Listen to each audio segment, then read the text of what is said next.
ବାପା ଏତେ ଭଲ କାହିଁକି ହେଲ? କୁହ ତମକୁ ଛାଡ଼ି କେମିତି ରହିବି? ଜାଣିଛ ବାପା, ନା ଏଠି ତମ ପରି କିଏ ତମ ସୁନା ଝିଅର ମନକୁ ବୁଝୁଛି, ନା ତମ ପରି କିଏ ତା ହୃଦୟକୁ ଚିହ୍ନୁଛି, ନା ଆଉ ତମ ପରି ବାପା ମୋତେ କିଏ ଗେଲ କରୁଛି। ବାପା ହକରେ ଅଳି ବି ସେ ଆଉ କାହା ପାଖରେ କରିପାରୁନାହିଁ। ଏଠି ସମସ୍ତେ ଭଲ ଯେ ବାପା, ହେଲେ ତମ ପରି କାହା ଉପରେ ଭରସା ହଉନାହିଁ। ସମୟ ଟିକେ ପଛି ଯାଆନ୍ତା କି ବାପା, ପୁଣି ସେଇ ତମ ପେଟ ଉପରେ ଶୋଇ ଟୁନାଟୁନିର ଗପ ଶୁଣିଥାନ୍ତି। ପୁଣି ବେଫିକର ହେଇ ଶୋଇ ଯାଇଥାନ୍ତି କି ବାପା।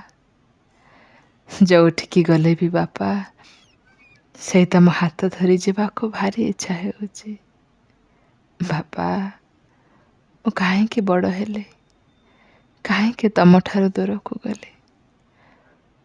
ତମ ବିନା ମୋତେ କିଛି ବି ଭଲ ଲାଗୁନାହିଁ ବାପା।